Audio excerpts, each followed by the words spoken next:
Hey everyone, welcome back. Today, we're going to do a deep dive into mergers and acquisitions. Ooh, fun. Yeah.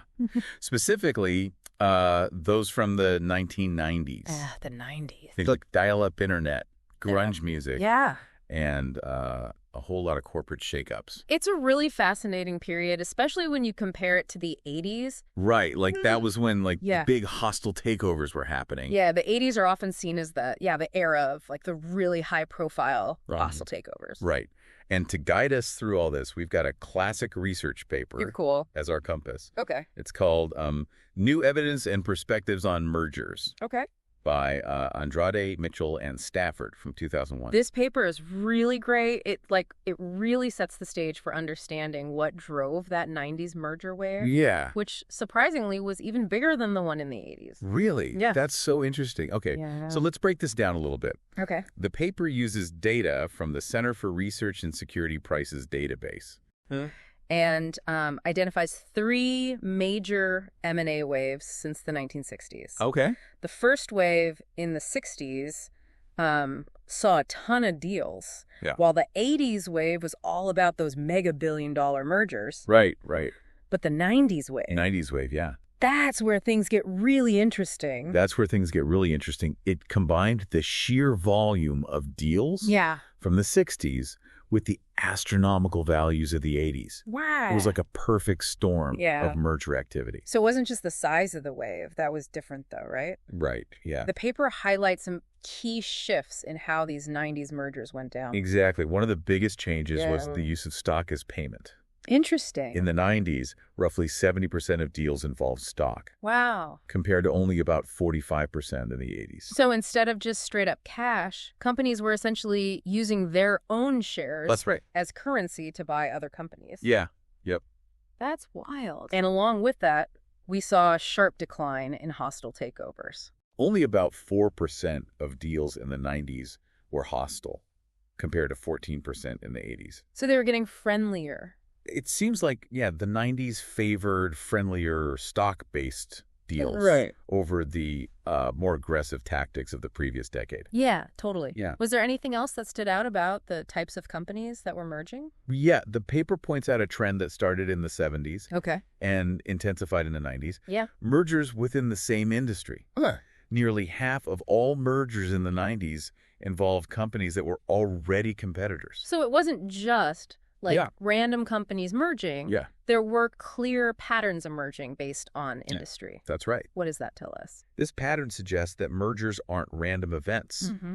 They tend to happen in these clusters driven by what the researchers call industry-specific shocks. Shocks. Yeah, sure. Right. What kind of shocks are we talking about? They could be anything that kind of shapes up an industry's existing structure. Like groundbreaking new technologies, sudden changes in supply and demand, Yeah. or, as the paper focuses on, deregulation. Deregulation. Yeah. The 90s were a time of some major policy shifts, right? Absolutely. And the paper makes a really compelling case Yeah. for deregulation being a major force Okay. behind the 90s M&A wave. I can see how that would be a Right. perfect recipe for mergers. Yeah. Deregulation Yeah. creates this whole new playing field. It does. And companies are scrambling to adapt and Yeah. maybe even gobble up their competitors in the process. Right. The authors point out that deregulation creates fresh investment opportunities. Yeah. And it removed those old barriers to consolidation. Right. Plus, deregulation events have a clear timeline, making them easier to study. Right. Okay. Yeah. So which industries were experiencing these major deregulation shifts in the 90s?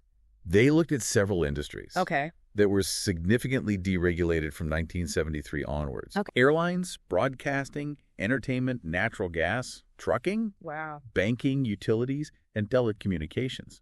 That's a pretty big chunk of the economy. It is, and the data backs it up. Okay. Their analysis shows that from 1988 onward, Yeah. these newly deregulated industries accounted for nearly half Wow. of all merger activity. That's huge. It really does seem like the 90s lived up to its nickname Yeah. as the decade of deregulation. Okay, so we've got this massive wave of mergers. Right. Often driven by deregulation. And companies are using their stock like monopoly money to make these deals. Yeah. But let's get down to brass tacks. Okay. who is actually winning in this corporate game of musical chairs? Well, that's where things get a bit more nuanced. Okay. To understand who benefits, we have to look at how the stock market reacts to merger announcements. Okay. Economists use something called event studies. Event studies. I'm Yeah. not a finance wizard. Yeah, no worries. Can you break that down for me? Sure. Essentially, they analyze stock prices Okay. immediately before and after a major event, like a merger announcement. Gotcha. This helps isolate the event's impact on a company's value. Okay. And what they found was pretty surprising. Okay. I'm all ears. On average, mergers do seem to create value, Okay. at least in the short term. Okay. But the big winners are the target companies, Okay. The ones being acquired. the ones being acquired, Yeah. exactly. Gotcha. They enjoyed an average gain of 16% Wow. upon the announcement of a merger. 16%. That's a pretty hefty jump in value. It is. It's like getting 16 months worth of typical stock market gains like that Wow. in an instant. Okay. But here's the catch. Uh-oh. The acquiring firms, Yeah. the ones doing the buying, Yeah. don't see those same gains. Wait, so the companies shelling out all this money Right, to buy other companies aren't seeing a significant return? right. That doesn't seem to add up. It's a bit of a puzzle. Across the board, they show no statistically significant gains or losses. Oh. So they're just like breaking even. Yeah, it's as if they're just breaking even. So the target company shareholders are celebrating? Right. And acquiring company shareholders are just like, well, Yeah. hoping for the best. Exactly. And that brings us to one of the most important points the paper makes. Okay. How a merger is financed Okay. has a huge impact on the acquiring company's shareholders. Okay, now we're talking. Tell me more about this financing angle. When a company uses stock, Okay. at least partially, Yeah. to pay for the acquisition, Yeah. its shareholders actually see a negative return, What? around -1.5%. Hold on. So using their own stock Right. to buy another company Yeah. actually hurts their shareholders. That seems to be the case, at least on average. Why is that? The likely reason is that issuing new stock Yeah. is often seen as a negative signal by the market. What kind of signal are we talking about? It might be interpreted as a sign that the company thinks its own stock is currently overvalued.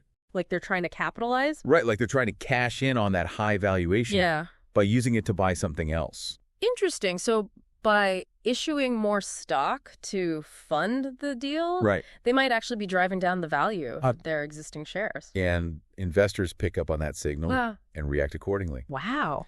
On the other Yeah. hand, Yeah. when acquiring firms use only cash to finance a deal, Okay. they see a small but positive return Okay. of about 0.4%. Gotcha. And interestingly, it seems that target firms also benefit more Okay. when there's no stock financing involved. So short term, Yeah. target companies are almost always celebrating, Yeah. and acquiring companies should really think twice Yeah.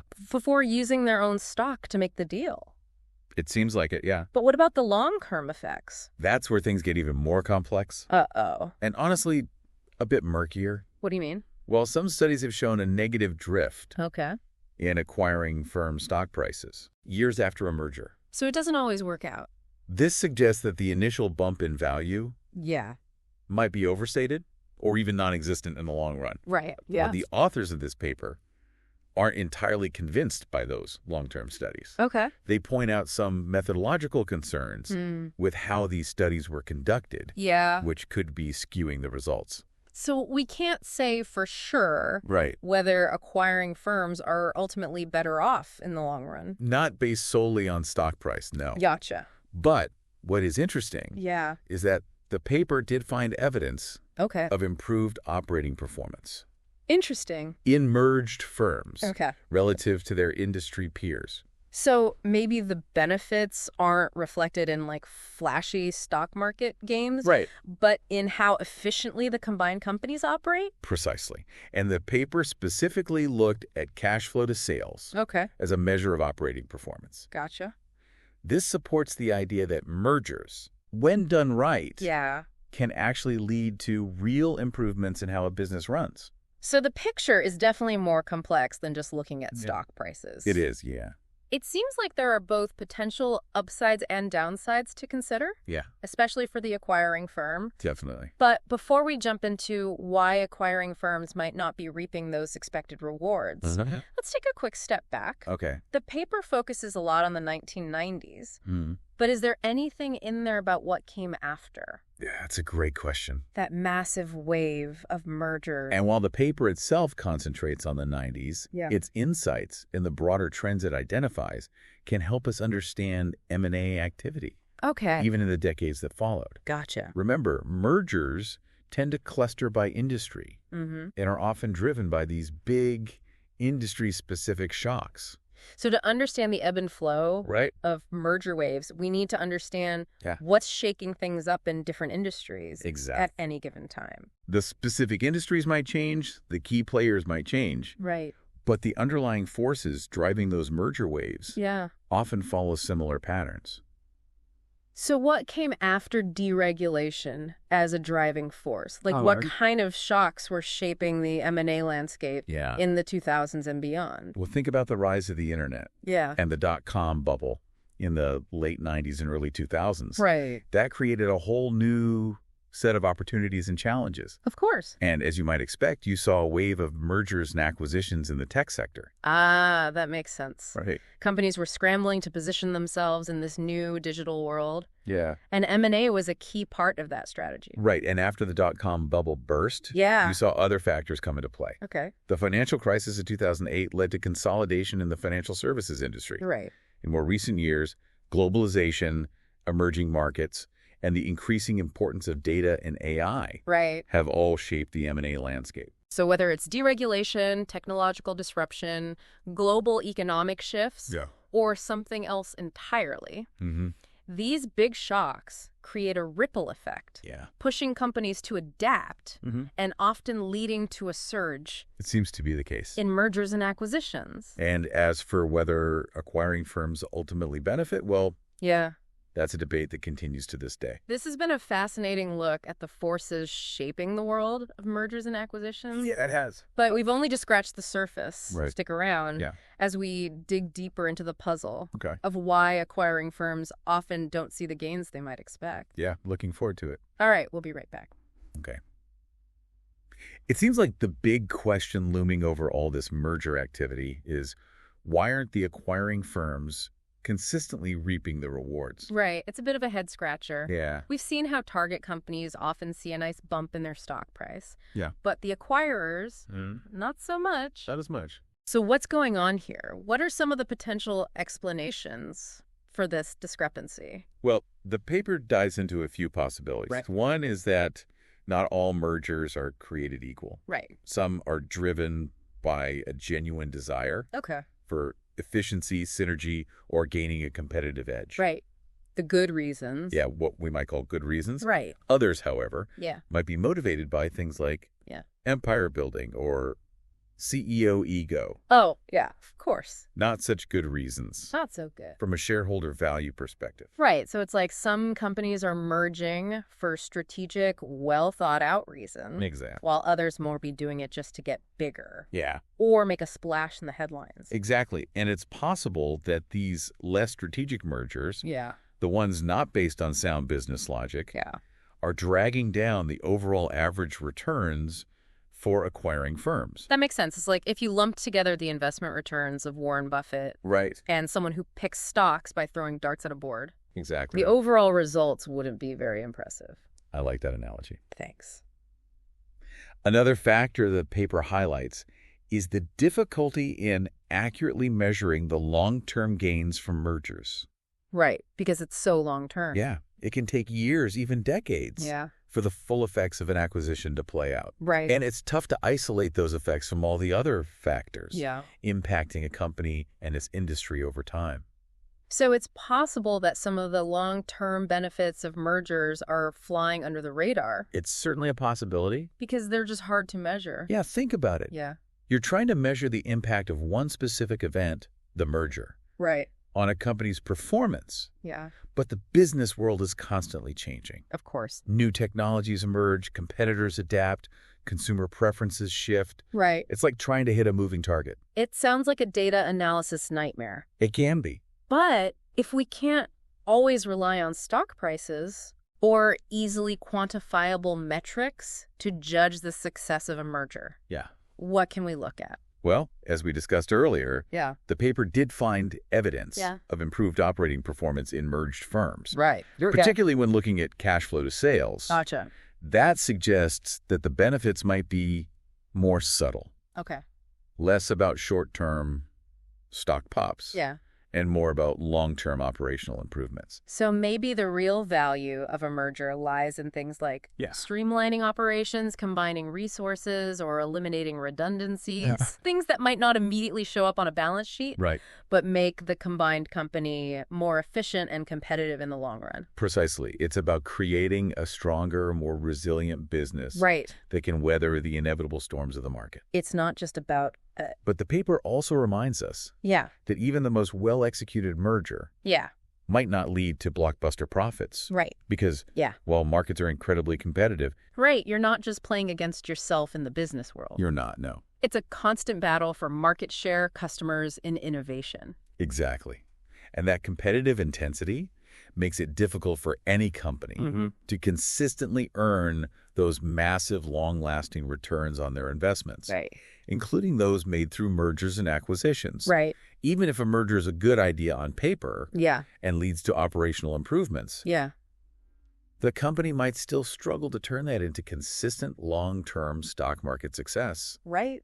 Because of the competitive dynamics of their industry. It makes you wonder if some of these companies pursuing mergers are setting unrealistic expectations. Yeah. Maybe they're thinking, if we just buy this other company, we'll become an unstoppable profit machine. Yeah, exactly. But in reality, it's just not that simple. You hit the nail on the head. Thanks. And that brings us back to the importance of context. Right. When you hear about a big merger, don't just focus on the headlines or the initial stock reactions. Yes. Dig deeper. Ask yourself. Okay. Why are these companies merging? Right. What are the underlying forces driving this deal? Yeah. What are the potential benefits and risks, both in the short term and the long term? So it's about looking beyond the hype and really understanding the motivations and strategic rationale behind the merger. Exactly. Are they trying to achieve genuine synergies? Or are they just chasing size and market share for its own sake? Right. Because sometimes the most valuable insights come from asking the right questions. Totally. Not just accepting the numbers or press releases at face value. Now, I want to circle back to something we touched on earlier. Okay. The decade of deregulation. You mentioned how significant deregulation was in driving the 90s merger wave. Yeah. Can we unpack that a bit more? Sure. How did those specific policy changes actually play out in the real world? That's where things get really interesting. The deregulation wave of the 80s and 90s led to some pretty dramatic shifts in the competitive landscape of several industries. Okay. It's a great example of how government policies can have a ripple effect throughout the economy. Right. Even leading to a flurry of M&A activity. Okay, I'm ready for some real-world examples. Great. Let's start with airlines. Okay, good. How did deregulation impact that industry?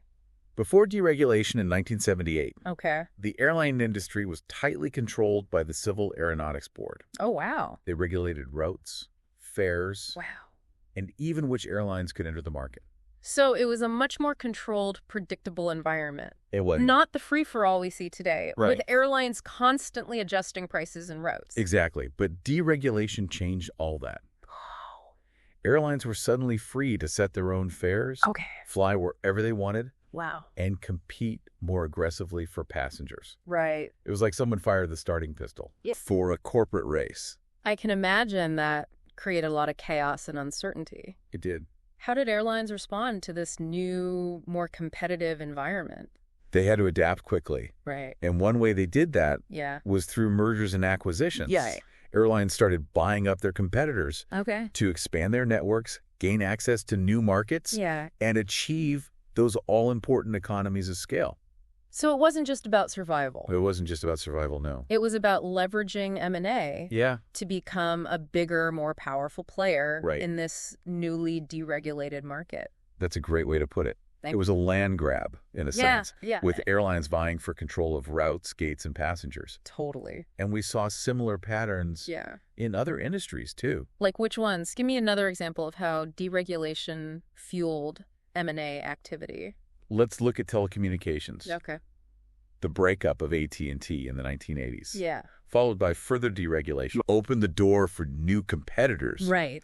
And a wave of mergers and acquisitions. Wow. Companies were scrambling to position themselves in a rapidly changing market, with technology evolving at a dizzying pace. So deregulation was like shaking up a snow globe. Yeah, like sending all these companies scattering and then reforming into new configurations through mergers. I like that visual. Thanks. And what's interesting is that the specific industries might change over time, but the underlying pattern often repeats itself. Right. Some big shock to the system. Right. Whether it's deregulation, technological disruption, or a global economic shift, creates both opportunities and threats for companies. Yeah. And M&A often becomes a key tool for navigating those choppy waters. It's like a constant game of adaptation. It is. With companies trying to stay one step ahead of the competition. Yeah. And using mergers as a way to either gain an advantage or avoid being left behind. Right, and that brings us to an important question for our listeners. Yeah. Why should you care about all of this? Yeah, why should we care about these complex dynamics of mergers and acquisitions? It's a good question.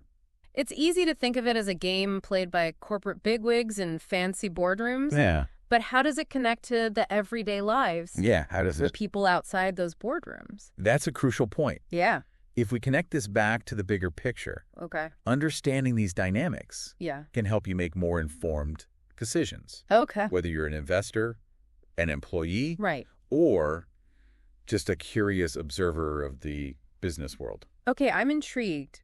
Break it down for us. Okay. What's in it for the average person? Well, for investors, yeah, it's important to be aware of the potential risks and rewards associated with mergers. Yeah.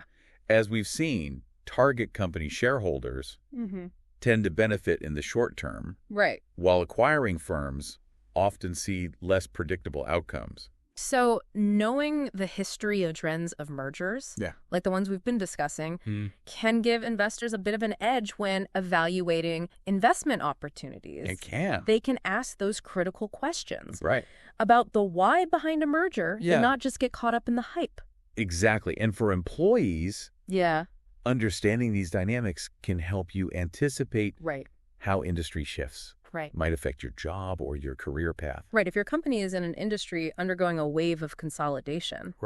That's definitely something you want to be aware of. Absolutely. Mergers can lead to all sorts of changes. Job losses, restructuring, shifts in corporate culture, even relocations. Being informed about these potential impacts can help you navigate those transitions more effectively. Whether that means proactively updating your skills, networking with people in your field, or even considering new career paths. And for those of us who are just fascinated by the world of business, and I know there are a lot of you out there, understanding mergers and acquisitions is like watching a high-stakes game unfold in real time. It is. It's a game with real consequences, with winners and losers, and it can reshape entire industries and affect the lives of millions of people.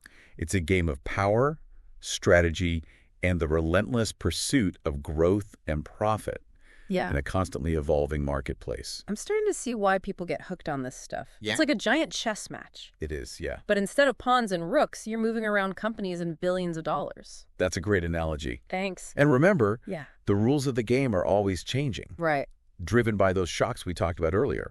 So the companies that can adapt, anticipate those changes, and use mergers strategically are the ones most likely to succeed. This has been a fantastic deep dive into the forces shaping the world of mergers and acquisitions. It has been. But before we wrap things up, I want to shift gears a bit and explore a specific example of a merger gone wrong. Oh, okay. I think our listeners would appreciate. Yeah, I think they would. Seeing how these theories and trends play out in a real-world scenario. For sure. Exactly, because as we've discussed, not all mergers are created equal. And some can have disastrous consequences. Definitely. So let's take a closer look at one particular merger that serves as a cautionary tale. Okay, I'm ready. All right, so we've talked about the big picture of mergers and acquisitions, you know, the trends, the drivers, the potential benefits and pitfalls. But sometimes the best way to understand these complex concepts is to actually see how they play out in the real world, right? Absolutely. And as with any major business decision, Yeah. there are mergers that succeed spectacularly, and then there are those that, well, let's just say they serve as cautionary tales. Right. So for this part of our deep dive, Okay. we're going to shift gears a bit Okay. and dissect a specific merger Okay. that, shall we say, didn't quite go as planned. It's a story that highlights the importance of not just understanding the what of a merger, Right. which companies are merging, what the financial terms are, Yeah. but also the why. The why, yeah. Why are these companies joining forces? Right. Does their rationale make strategic sense? Yeah. Are there potential cultural clashes or integration challenges Right. that could derail the whole thing? Because as we've discussed, Yeah. a merger might look good on paper, Right. but if the underlying strategic rationale is flawed, Yeah. or if the integration is poorly executed, Right.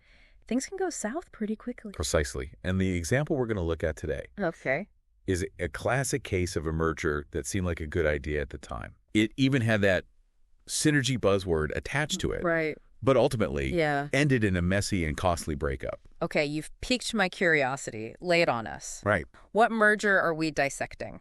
We're going to take a trip back to the late 1990s, Okay. the height of the dot-com boom, Ooh, the dot-com boom. and look at the merger of America Online, AOL. or AOL as it was known, Yeah. and Time Warner. AOL and Time Warner. Now, those are two names that definitely bring back some memories. They do. AOL was the gateway to the internet for millions of people back then. Yeah. Their iconic, you've got mail notification. That's right. At the time, Yeah. AOL was the undisputed king of dial-up internet access. Right. They had millions of subscribers, Yeah. and were seen as a pioneer in the online world. Right. Time Warner, on the other hand, Yeah. was a media behemoth, Oh, yeah. owning everything from magazines and movie studios Wow. to cable networks and music labels. So on the surface, it seemed like a match made in media heaven. You had the new media darling AOL joining forces with the old media giant Time Warner. Mm-hmm.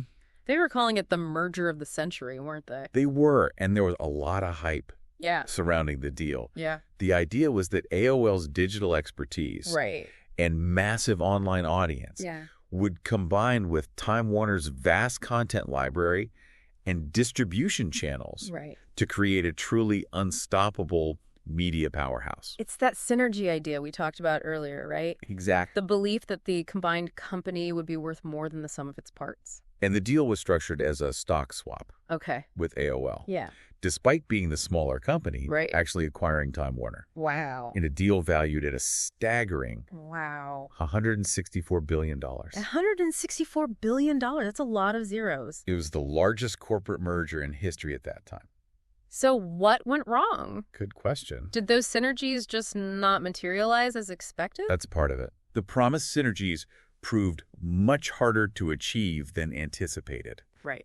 The two companies had vastly different cultures Right. and ways of doing business. Yeah. AOL was known for its fast-paced, Yeah. entrepreneurial culture, Right. while Time Warner was a more traditional, Yeah. hierarchical organization. It's like trying to mix oil and water. Right. Exactly. Those cultural differences Yeah, can be a huge obstacle to successful integration. they can. Right. And there were also technological challenges. Of course. The internet was evolving rapidly, Right. and AOL's dial-up business model was starting to look outdated Right. as broadband internet access became more widespread. Yeah. I remember ditching my AOL dial-up as soon as I could get a faster cable connection. Yeah, me too. That screeching modem sound was the soundtrack to my teenage years, Totally. but I was definitely ready to move on. And so were a lot of other people. Right? AOL's subscriber growth began to slow, Yeah. and the company's stock price started to decline. Meanwhile, the dot-com bubble was about to burst, taking down countless tech companies with it. So the timing of this mega merger Yeah, couldn't have been worse. pretty much. By 2002, just 2 years after the merger, Wow. AOL Time Warner reported a staggering Oh. $99 billion loss, What? largely due to a write-down of the value of AOL. Wow. It was the largest annual loss ever reported by a corporation at that time. Talk about a cautionary tale. It is. So what happened next? Well, Did they try to salvage the merger? yeah. Or was it time to admit defeat? The relationship between the two companies Yeah. had become increasingly strained. Right. There were clashes over strategy, culture, and leadership. Right. By 2003, the word AOL was even dropped from the company's name, Oh, wow. a symbolic gesture of how far the mighty had fallen. So the merger was essentially a failure. It's widely considered to be one of the Oh. worst mergers in corporate history. Wow. The combined company never achieved the promised synergies, and the cultural clashes and integration challenges proved insurmountable. It happens. In 2009, Time Warner spun off AOL, Okay. essentially undoing the merger Right. and sending AOL back to being an independent company. That's quite a turnaround from merger of the century to one of the biggest corporate flops of all time. It certainly is, and it highlights the importance Right. of approaching mergers with a critical eye, Yeah. looking beyond the hype and buzzwords Right. to really assess whether the deal makes strategic sense. Right. And whether the two companies are truly compatible. Because as we've seen, Yeah. even the biggest, most well-funded mergers Right. can fail spectacularly if the fundamentals aren't there. Exactly. So the next time you hear about a big merger or acquisition, Okay. don't just focus on the headlines. Right. Think critically. Ask yourself, what's the strategic rationale? Right. Do the companies have compatible cultures? Yeah. Are there potential integration challenges? Right. And most importantly, does the deal make sense beyond the hype? It's a great reminder that mergers are complex They are. and the outcomes are rarely predictable. That's true. Sometimes 2 + 2 doesn't equal 5 or even 4. Right. Sometimes it equals a big, messy headache. Well said, and I think that's a good note to end on. Yeah. Mergers can be powerful tools for growth and innovation, Right. but they're not a magic bullet. Right. It takes careful planning, strategic thinking, Yeah. and a realistic assessment of the challenges to make a merger work. This has been a fascinating deep dive into the world of mergers and acquisitions. It has. We've explored the trends, the drivers, the potential benefits, and the very real risks. Yeah. We've seen how deregulation fueled a massive wave of M&A activity in the 1990s, right. and how similar patterns have played out in other industries and time periods. Right. We've also learned that mergers aren't just about numbers and financial statements. They're not, no. They're about people cultures and the complex dynamics of integrating two organizations, Right. often with different histories, values, and ways of doing business. Yeah, it's a people business. And as the AOL Time Warner story so vividly illustrates, Yeah. even the most highly touted mergers can fail spectacularly if those human and cultural factors aren't carefully considered. Absolutely. And that's a key takeaway for Yeah. anyone Right. involved in or affected by mergers and acquisitions. Yeah. Whether you're an executive making strategic decisions, Right. an employee navigating the uncertainty of a merger, Yeah. or an investor trying to make sense of the market's reaction to a deal.